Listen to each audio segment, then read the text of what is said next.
Welcome to Curious Kids Every Day. I'm Josh. How are you doing today? It's so good to hear from you. Hey, I've got a question for you. Have you ever been on a train?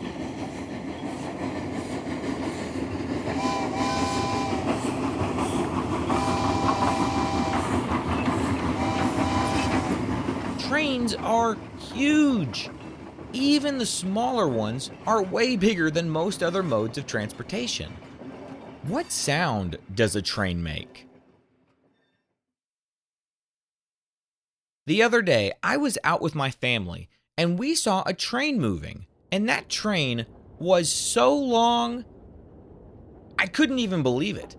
It just went on and on and on. And every time I thought, surely we're going to see the end of this train soon, it would go on for another minute. I thought to myself, a train that size has to be so heavy. How on earth does a train move that much weight? I was reminded about this because I got an email from a curious kid named Wolfgang. He asked, how does a steam engine work?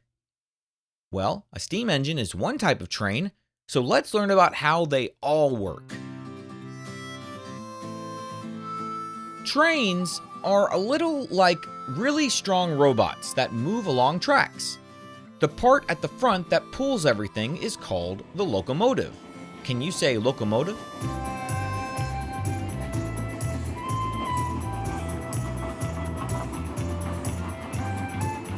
That's the part with the engine that gives the train its power. Now, how do locomotives work? Well, it depends on what kind of train it is. Long ago, trains were powered by steam. These steam trains had giant boilers filled with water. Workers would shovel coal or burn wood to heat the water and make steam. That steam would build up pressure and push pistons, which turned the wheels and made the train go. It was a tremendous amount of pressure to get those wheels moving. Steam trains were super cool to look at, and they're the ones that made that classic choo-choo sound because of the way steam escapes through their valves. Today, most trains use diesel or electricity. Diesel trains have engines kind of like big trucks, but way bigger. They burn fuel and power electric motors that turn the wheels. So even diesel trains often use electricity, just not from wires. Electric trains get their power from electric lines. Have you ever seen a train with a wire above it and a pole or arm that's sticking out of the top of the train to touch that wire? That pole or arm is called a pantograph. Can you say pantograph? The pantograph touching the electric wire gives the train its power. And then some trains have a third rail underneath that powers them.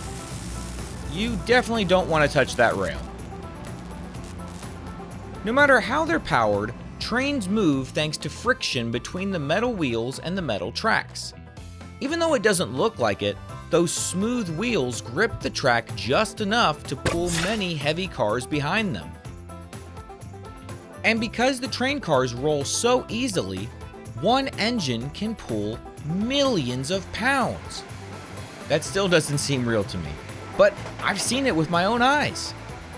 So whether it's steam, diesel, or electricity, trains move with power, friction, and some amazing engineering.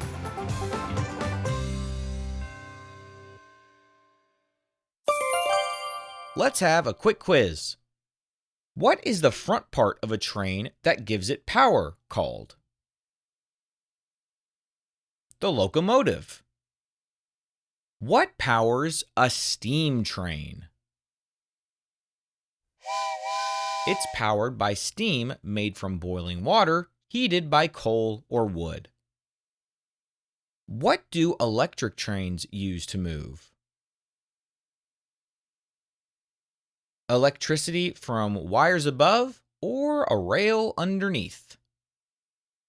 What helps train wheels grip the tracks? That would be friction. Let's play true or false. True or false? All trains today still use steam.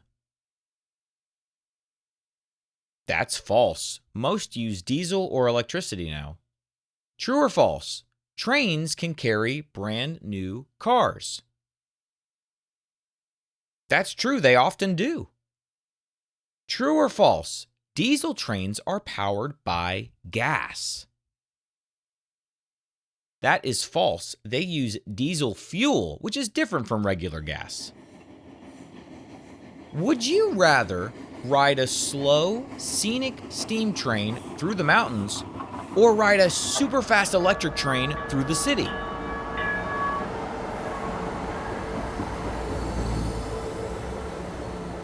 For me, I would go with the slow, scenic steam train through the mountains. That sounds very peaceful and like a lot of fun.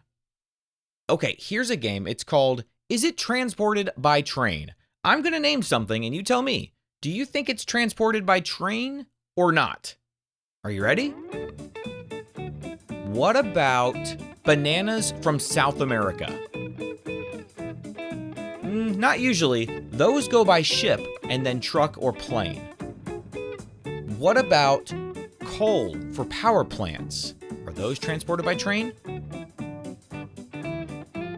Absolutely. Coal is one of the most common things trains carry. What about a brand new car? Transported by train? Yes.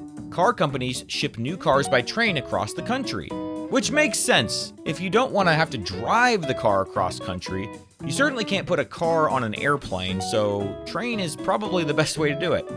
Okay, what about pizza delivered to your house? Is that transported by train? No, that would be a very cold pizza. What about mail and packages? Are those transported by train? Absolutely. The Postal Service and shipping companies use trains to move lots of mail quickly. Well, the next time you see a big, long train rolling down the tracks, you'll know just how it works. Whether it's puffing steam, humming with electricity, or rumbling with diesel engines, trains are one of the strongest ways to move things and people across huge distances. What kind of question do you think we'll ask tomorrow on Curious Kids Every Day? I can't wait to find out. So until then, keep asking questions and stay curious, kids. And for all the grown-ups listening, please visit CuriousKidsEveryday.com to get a free printable with activity ideas that don't involve screens. Those are the best kinds of adventures to have. That's CuriousKidsEveryday.com. See you tomorrow.